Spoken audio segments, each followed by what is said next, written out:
Okay yes. So இப்போ எஃப்டினா என்னன்னு சொல்லி நம்ம பார்த்தோம். எஃப்டி அப்படிங்கிறது ஃபால்ட் டாலரன்ஸ். பிரைமரி விஎம் இருக்கும், செகண்டரி விஎம் இருக்கும். பிரைமரி விஎம் டவுன் ஆயிடுச்சுன்னா secondary VM will act as a primary VM.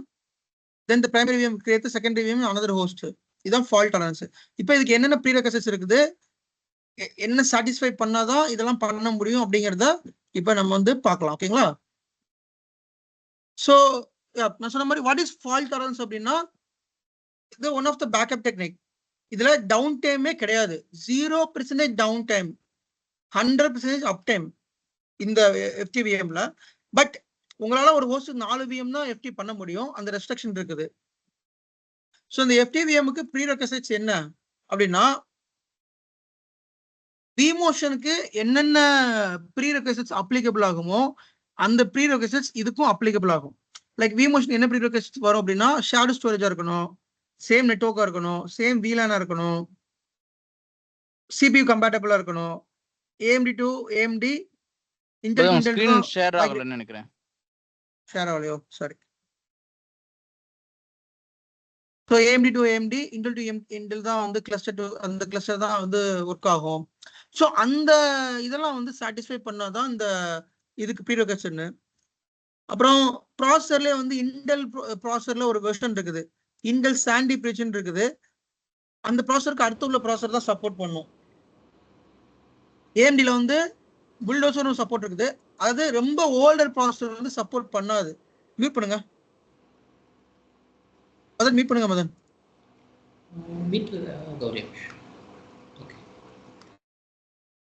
Okay. So yeah, Intel ப்ராசஸர்ல லேட்டஸ்ட் ப்ராசஸருக்கு கொஞ்சம், அதாவது ரொம்ப பழைய ப்ராசஸர் சப்போர்ட் பண்ணாது, அதுக்கு தான் இங்கே கொடுத்துருக்காங்க. செகண்டு, நம்ம எஃப்டி வந்து எப்படி எனேபிள் பண்ணுவோம் அப்படின்னா, ஒரு போர்ட் குரூப் கிரியேட் பண்ணணும். விஎம் கர்னல் குரூப்னு சொல்லுவோம். அது நான் இந்த கிளாஸ் நான் எடுக்கல, அதை எடுத்தா உங்களுக்கு நான் சொல்றேன் வாட் இஸ் எப்படி VM kernel port group create பண்ணணும்னு சொல்லிட்டு. இப்போ நான் ஷேர் பண்ணி கூட நான் வந்து எப்படி எனேபிள் பண்றது, விஎம் கர்னல் போர்ட் குரூப் எப்படி கிரியேட் பண்றது இப்போ ஷேர் பண்ணி காமிக்க சொல்றேன். So VM kernel port group create பண்ணுவோம், அதுல வந்து எஃப்டியை வந்து எனேபிள் பண்ணணும். ஸோ அப்படி அதை ஒரு நெட்வொர்க்ல கிரியேட் பண்றப்ப எஃப்டிக்குன்னு தனி நெட்வொர்க் இருக்கணும், தனி நெட்வொர்க் கார்டு இருக்கணும். ஓகேங்களா? அது அந்த தான் அந்த விஎம் வந்து மைக்ரேட் ஆகும், அந்த விஎம் வந்து சிங்க் ஆகும், ரெப்ளிகேட் ஆகும். சரி, இப்ப 4 நிக் இருக்குன்னா அதுல ஒரு நிக் வந்து எஃப்டிக்கு நீங்க கொடுத்துடணும். அந்த ஒரு நிக் மூலமா தான் 2 பேருமே ரெப்ளிகேட் பண்ணுவாங்க. அந்த ஹோஸ்ட்ல இந்த ஹோஸ்ட்டுக்கும் விஎம் ரெப்ளிகேட் நடக்குது இல்ல, அது வந்து அதுக்கான டெடிகேட்டட் நிக் மூலமா நடக்கும். அது அதுல வந்து நம்ம வந்து FT VM kernel port group வந்து நம்ம வந்து கிரியேட் பண்ணணும். தென் லைசன்ஸ் பொறுத்த வரைக்கும் பாத்தீங்கன்னா, என்டர்பிரைஸ் பிளஸ் பொறுத்த வரைக்கும் 2 CPU தான் அலோடு. சாரி, இதை முடிச்சிடுறேன். மினிமம் 10 GB நெட்வொர்க் இருக்கணும் கார்டு. நெட்வொர்க் கார்டு வந்து 10 GB இருந்தால் தான் உங்களுக்கு வந்து ரெப்ளிகேட் கரெக்ட் ஆகும். 10 GB இருக்கணும். சரிங்களா? இந்த பாயிண்ட் உங்களுக்கு புரியாத மாதிரி இருக்கும், நான் இது ப்ராக்டிகலா காமிக்க உங்களுக்கு புரியும். லைசன்ஸ் பொறுத்த வரைக்கும் ஸ்டாண்டர்ட், என்டர்பிரைஸ் பிளஸ் 3 லைசன்ஸ் இருக்குது விஎம்ஆர்ல. இதுல ஸ்டாண்டர்டோ என்டர்பிரைஸ் இருந்தீங்கன்னா ஒரு விஎம் உங்களால் 2 CPU தான் அலோகேட் பண்ண முடியும் மேக்ஸிமமே. ஆனா என்டர்பிரைஸ் பிளஸ் லைசன்ஸ் இருந்துச்சுன்னா மேக்ஸிமம் 8 vCPU அலோகேட் பண்ணலாம். இந்த பாயிண்ட் முக்கியமான பாயிண்ட். வாட் இஸ் தி ப்ரீரெக்விசிட்ஸ் கேக்குறப்ப முதல்ல நீங்க சொல்லக்கூடியதை இதான் சொல்லணும், 8 CPU அலோகேட் பண்றதா நீங்க சொல்லணும். சரிங்களா? யாரு டிஸ்கனெக்ட் ஆகி ஜாயின் பண்ற மாதிரி இருக்கு. Okay. So 8 CPU allocate, enterprise பிளஸ்க்கு 8 CPU. ஸோ எஃப்டிக்கு வந்து ஒரு விஎம் கர்னல் போர்ட் குரூப் வந்து கிரியேட் பண்ணணும், அது ஒரு prerequisites. VM kernel port note பண்ணிக்கோங்க, எஃப்டிக்கு விஎம் கர்னல் போர்ட் குரூப் வந்து கிரியேட் பண்ணணும். should be a shared storage. What is should be a shared storage அப்படின்னா, இப்போ 4 ஹோஸ்ட் இருக்கு, 4 ஹோஸ்ட்டுமே ஒரே ஸ்டோரேஜ்ல ரன் ஆகணும், which means ஒரே டேட்டா ஸ்டோர்ல ரன் ஆகணும். இப்போ இதுல 5 டேட்டா ஸ்டோர் இருக்குன்னா அந்த 5 டேட்டா ஸ்டோருமே 5க்குமே அப்ளிகபிள் இருக்கணும். நான் ஆல்ரெடி சொல்லியிருக்கேன் இல்லையா, டேட்டா வந்து எதுக்கு ஷேர்டு ஸ்டோரேஜ் வைக்கிறோம் அப்படின்னு சொல்லிட்டு. ஷேர்டு ஸ்டோரேஜ் இருந்தால் தான் அந்த விஎம் வந்து ரெப்ளிகேட் கரெக்டாக நடக்கும். விஎம் வந்து டவுன் ஆச்சுன்னா, விஎம் டவுன் ஆச்சு அப்படின்னா அந்த இன்னொரு விஎம் வந்து will act as a primary. So கண்டிப்பா ஷேர்டு ஸ்டோரேஜ் இருந்தாதான் எஃப்டி வந்து ஒர்க் ஆகும். அதுக்கடுத்து பாத்தீங்கன்னா VM disk provision should be a thick lazy 0.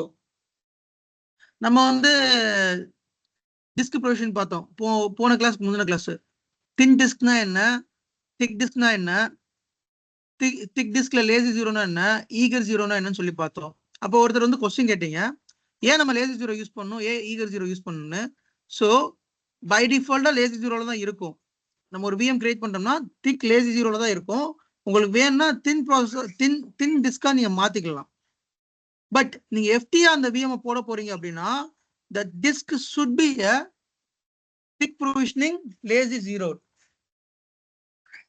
thick provisioning lazy zero இருந்தாதான்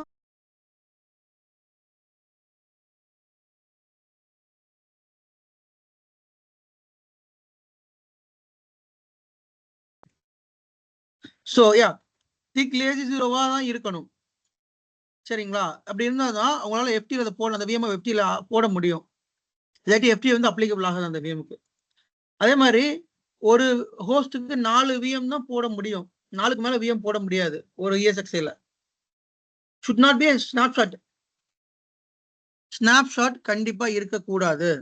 அந்த விஎம்ல ஸ்னாப்ஷாட் இருந்துச்சுன்னா எஃப்டி வந்து நம்ம பண்ண முடியாது. ஏன்னா டிஸ்க் பிரச்சனை, அந்த கன்சல்டேஷன் பிரச்சனைலாம் வரும். அதனால இந்த ப்ரீ ரெக்வசிட்ஸ் எல்லாமே சாட்டிஸ்ஃபை ஆச்சு அப்படின்னா தென் we can make it as a make the VM as a FT ஆகிடலாம். பாஸ்கர் நீங்க ஷேர் பண்ணுங்க, பாஸ்கர் ஸ்கிரீன் ஷேர் பண்ணுங்க. ஓகே.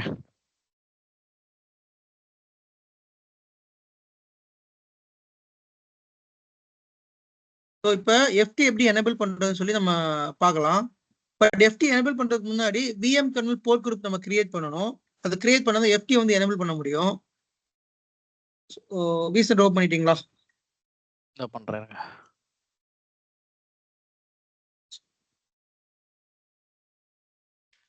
அப்ப குமார், எஃப்டிங்கிறது எல்லாத்துக்குமே மேண்டேட் தானே? அது இல்ல அது வந்து இதாயிரும்ல.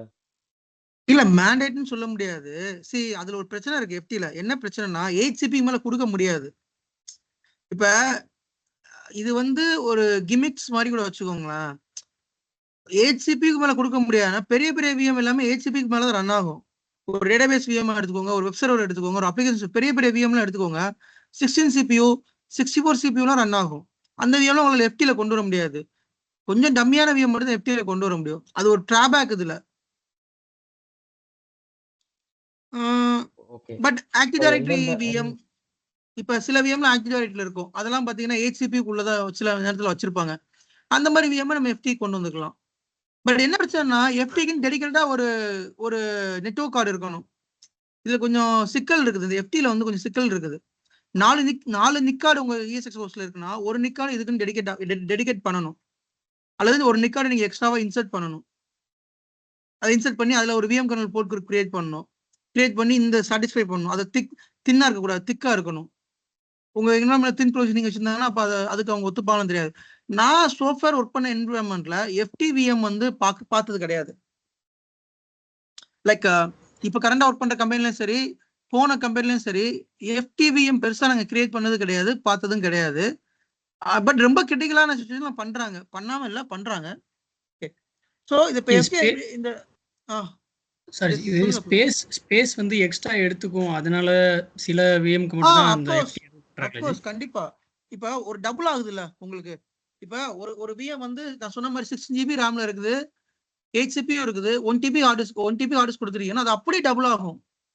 அப்ப அந்த ரிசோர்ஸ் வேற எதுக்கு நீங்க யூஸ் பண்ண முடியாது, இதுதான் யூஸ் பண்ணி ஆகணும்.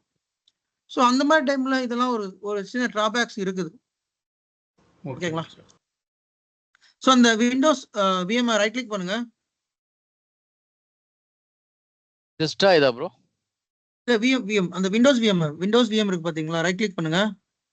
இதுல ஃபால்ட் டாலரன்ஸ் இருக்கு பாருங்க. கிளிக் பண்ணுங்க.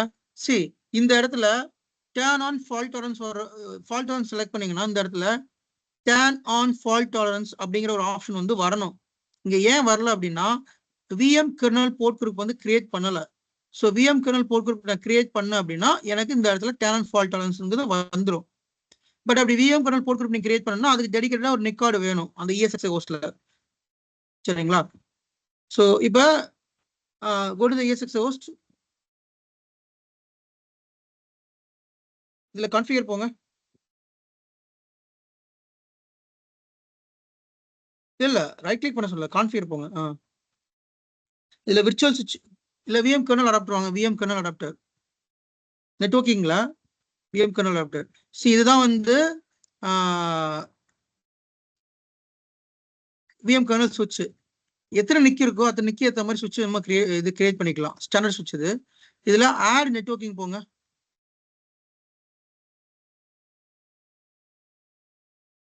S VM kernel network adapter. Next போங்க. இல்ல பேக் வாங்கல ஒரு நிமிஷம். பேக் வாங்கல. இதுல வாசி பாருங்க. இது வாசி பாருங்க ஒரு நிமிஷம். The VM kernel stack handles traffic of ESXi service such as vSphere, vMotion, iSCSI, NFS, FCOE, fault tolerance. Note பண்ணிக்கோங்க. fault tolerance, SAN and host management. So இந்த விஎம் கர்னல் நெட்வொர்க் மூலமா தான் இந்த இதெல்லாம் நடக்குதுன்னு சொல்லி அவனே சொல்றான். ஸோ நெக்ஸ்ட் போங்க. நெக்ஸ்ட் போறப்ப நிக்க வந்து அசைன் பண்ணணும். இதுல செலக்ட் எக்ஸ் இதுல ப்ரோஸ் போங்க. நிக்கார்டே நமக்கு ஷோ ஆகல. நிக்கார்டு ஷோ ஆனா நம்ம பண்ண முடியும். கேன்சல் கொடுங்க. ஸோ செலக்ட் எக்ஸிஸ்டிங் ஸ்டாண்டர்ட் சுவிட்ச் கொடுங்க. ப்ரோஸ் போங்க. இதை சும்மா செலக்ட் பண்ணுங்க. சுவிட்ச் 0 செலக்ட் பண்ணுங்க. ஓகே கொடுங்க. நெக்ஸ்ட் போங்க. இப்போ கீழே பார்த்தீங்கன்னா இப்போ நம்ம என்ன பண்றோம்னா இதுக்கு டெடிகேட்டடா ஒரு நிக்கார்டு கொடுக்கணும். அப்படி கொடுக்காம ஆல்ரெடி இருக்க நிக்லேயே நம்ம பண்றோம் அப்படின்னு சொல்லி வச்சுக்கலாம். அதை இதுல விமோஷன் இருக்கா? சாரி, விமோஷன்ல ஃபால்ட் டாலரன்ஸ் இருக்கா? ஃபால்ட் டாலரன்ஸ் லாகிங் இதை வந்து நீங்க வந்து கொடுத்து நெக்ஸ்ட் கொடுத்து ஃபினிஷ் கொடுக்கணும். ஃபினிஷா தான் பார்ப்போம். இதுக்கு ஐபி கான்ஃபிகர் பண்ணணும். பேக் போங்க. பேக். ஸோ இந்த சுவிட்சுக்கு ஒரு ஐபி கான்ஃபிகர் பண்ணணும். இப்போ ஸ்டாட்டிக்கே இருக்கட்டும், இது டைனமிக்கே இருக்கட்டும், ஒன்றும் பிரச்சனை இல்லை. நெக்ஸ்ட் கொடுங்க. சும்மா கிரியேட் ஆகுதும் செக் பண்ணி பார்ப்போம். ஃபினிஷ் கொடுங்க.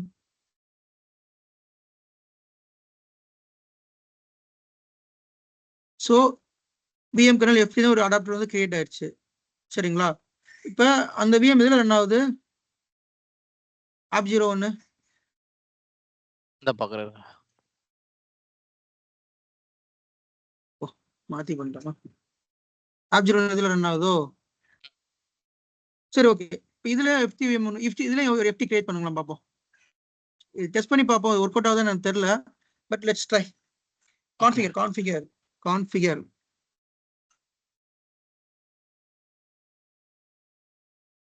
இதுல விமோஷன் நெட்வொர்க்கை கிரியேட் பண்ணல.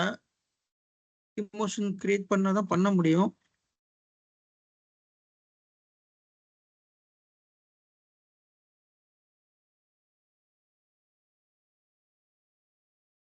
இல்ல விஎம்ல எஃப்டியே கொடுங்க. இல்ல சேம் நேம் தான் இருக்கணும். நெக்ஸ்ட்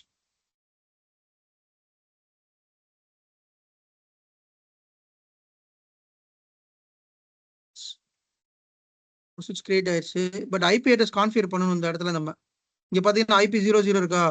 ஐபி கான்ஃபிகர் பண்ணணும். இப்போ சும்மா டெஸ்ட் பண்றதால அப்படியே பண்ணி காமிக்கிறேன். ஸோ விஎம் ரைட் கிளிக் பண்ணுங்க. அதுவே அலோகேட் பண்ணிடுச்சுன்னு நினைக்கிறேன். ஓகே. ஸோ இப்போ இந்த விண்டோஸ் விஎம் ரைட் கிளிக் பண்ணுங்க.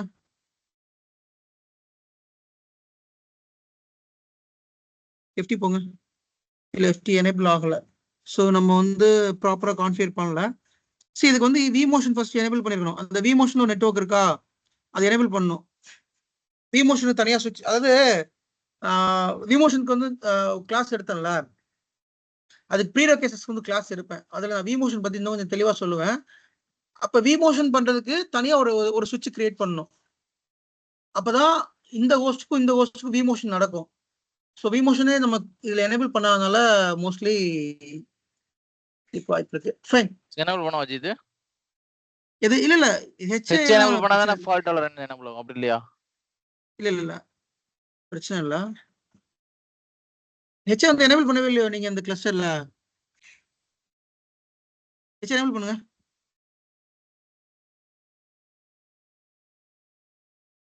ஓகே. வேற இது கொடுக்கணுமா? இல்ல எது மாத்த இல்ல எது மாத்த வேண்டாம். பை டிஃபால்ட் ஹெச் வந்து எதுவுமே பேர் கை வைக்க வேண்டாம். நீங்க ஜஸ்ட் எனேபிள் மட்டும் பண்ணா போதும். பண்ணிட்டேன். செக் பண்ணி பாருங்க இருக்கா?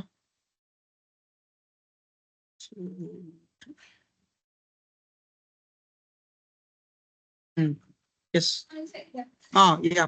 ஸோ நீங்க சொன்ன ஹெச் எனேபிள் பண்ணாதான் அது ஆன் ஆகுது. இப்ப இதுக்கு முன்னாடி நம்ம விமோஷன் நெட்வொர்க் வந்து சரி நெட்வொர்க் கிரியேட் பண்ண வந்தோம். ஹெச் எனேபிள் பண்ணாலும் டேன் காமிக்கல. இப்போ ஹெச் எனேபிள் பண்ணியாச்சு. டேன் கொடுத்துங்க என்ன வருதுன்னு பார்ப்போம்.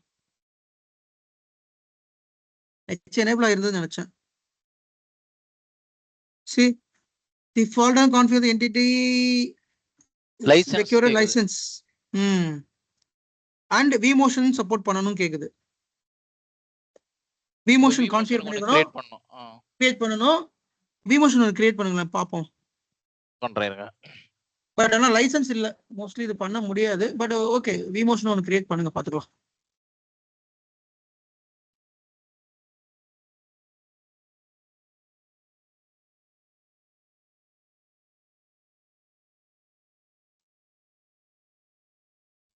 இதுல வந்து vMotion கொடுங்க.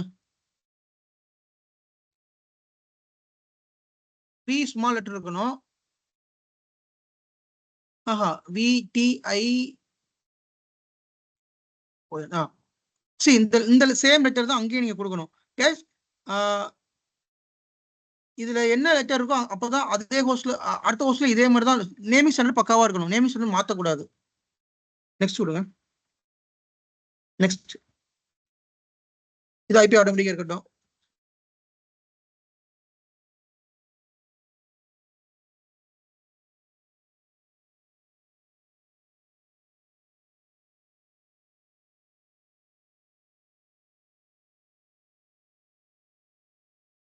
ரெண்டுமே vMotion கிரியேட் பண்ணுங்க. பண்ணிட்டேன்.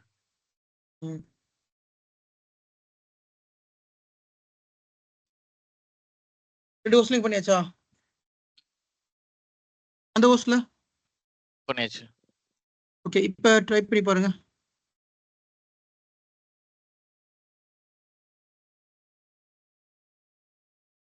டேட்டா ஸ்டோர் கேக்குது பாத்தீங்களா? select data store to place the secondary VM disk and configure the file. அது செகண்டரி VM ஓட டேட்டா ஸ்டோர் வந்து எங்க வைக்க போறீங்க அப்படி சொல்லி கேக்குது. இதுல ப்ரௌஸ் பண்ணுங்க. ப்ரௌஸ் கிளிக் பண்ணுங்க. டேட்டா ஸ்டோர் இப்ப விசிபிளா இல்ல. டேட்டா ஸ்டோர் மேப் ஆகல. டேட்டா ஸ்டோர் எனக்கு மேப்ல இருக்கா? காமன் டேட்டா ஸ்டோர் தானே இருக்குமே. இல்ல அது வேற ESXi, இது வேற ESXi. இல்ல சி அந்த ESX கிளிக் பண்ணிட்டு டேட்டா ஸ்டோர் போங்க. காமன் டேட்டா ஸ்டோர் என்ன? ESX கிளிக் பண்ணுங்க. நோ ESX கிளிக் பண்ணுங்க. டேட்டா ஸ்டோர் போங்க. இது மேப் ஆயிருக்கு. ஓகே செகண்ட் வாங்க. 100 GB மேல போங்க. இந்த 100 GB அந்த டேட்டா ஸ்டோர் எல்லாமே இப்ப எல்லாத்துல வேற டேட்டா ஸ்டோர் இருக்குல்ல, எல்லா டேட்டா ஸ்டோர் இதுல மேப் பண்ணணும். மேப் பண்ணுங்க பாப்போம். இப்ப இதுல 100 GB ஒன்னு இருக்குல்ல, அந்த VM எதுல இருக்கு ரிசைடிங் ஆயிருக்கு? அந்த VM எந்த டேட்டா ஸ்டோர்ல இருக்கு? 104 மேப் பண்ணுங்க. டேட்டா ஸ்டோர் மேப் பண்ணுங்க. அது ரெண்டு ஹோஸ்டுக்குமே காமன் டேட்டா ஸ்டோர் இருக்கணும். ஓகே 104னா புரியல. இல்ல ESXi ஹோஸ்ட் நேம் 104 இந்த IP அட்ரஸ். இதுல தான் அந்த VM இருக்கு. இல்ல சிசி அந்த VM எந்த டேட்டா ஸ்டோர்ல இருக்குன்னு நான் கேட்டேன். இருங்க பாத்துறேன். அந்த VM ரைட் கிளிக் பண்ணி நான் சொல்லிருக்கேன் எப்படி பார்க்கணும்னு. சம்மரி போய் பாருங்க. சி இது வந்து பாத்தீங்கன்னா ரெண்டு ஹார்ட் இருக்கு. டேட்டா ஸ்டோர் 100 GB ல இருக்குது. அகைன் இன்னொன்னு வந்து என்ன இங்க இருக்கு? டேட்டா ஸ்டோர் 100 GB ல இருக்கு. அப்ப இந்த டேட்டா ஸ்டோர் 100 GB அப்படிங்கிறது அந்த ஹோஸ்டுக்கு 111 ஹோஸ்டுக்கு இல்ல 104 ஹோஸ்ட்ல இருக்குதான் பாருங்க.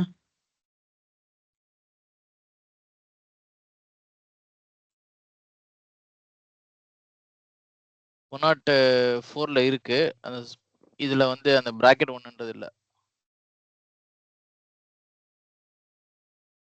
இது மேப் பண்ணனுமா?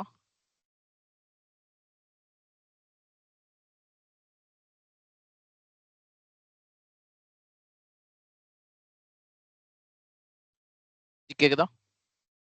ஹலோ சொல்லுங்க யாதிராஜ். Yeah. Actually, tomorrow we will discuss about with our internal team. Okay. We checked with Pramod and it can be possible only through the Zetto. So we'll discuss our internal team and tomorrow we'll check on this. Okay.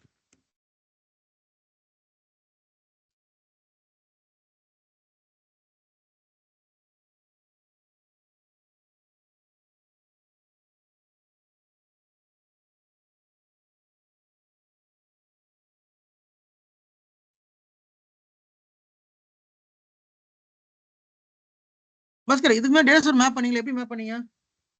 இல்ல அது வந்து என்னன்னா internal hard disk தான் local host தான் வந்து நான் data ஸ்டோரை மாத்திட்டேன். அப்படியா? ஓ சரி. இத இப்ப ஷேர்டு ஸ்டோரேஜ் இருந்தா தான் பண்ண முடியும். ஷேர்டு ஸ்டோரேஜ் இருந்தா நல்லா இருக்கும். நான் வேணா ஒரு ஹார்ட் டிஸ்க் கிரியேட் பண்ணி தரேன். நீங்க மத்தத எடுங்க, நம்ம ட்ரை பண்றத. சரி ஓகே. காமனா சென்ட்ரலா ஒன் பண்ற மாதிரியா? ஒரு 2 மினிட்ஸ் நீங்க பாருங்க. Okay.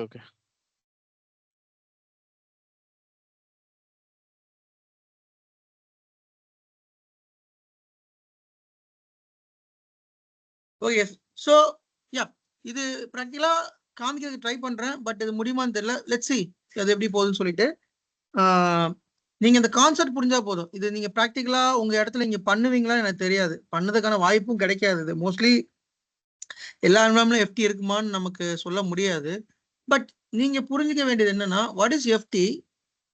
What is FT back and process? What is the prerequisites for FT? இந்த 3 பாயிண்ட் தெளிவா இருக்கணும். What is FT? FT is a fault tolerance, will provide 100% uptime, 0% downtime. Note பண்ணிக்கோங்க. தென் பேக் அண்ட் ப்ராசஸ் என்னன்னு சொல்ல அப்பல explain பண்ணல. அதை அப்படியே பேக் அண்ட் ப்ராசஸ்ல வச்சுக்கோங்க.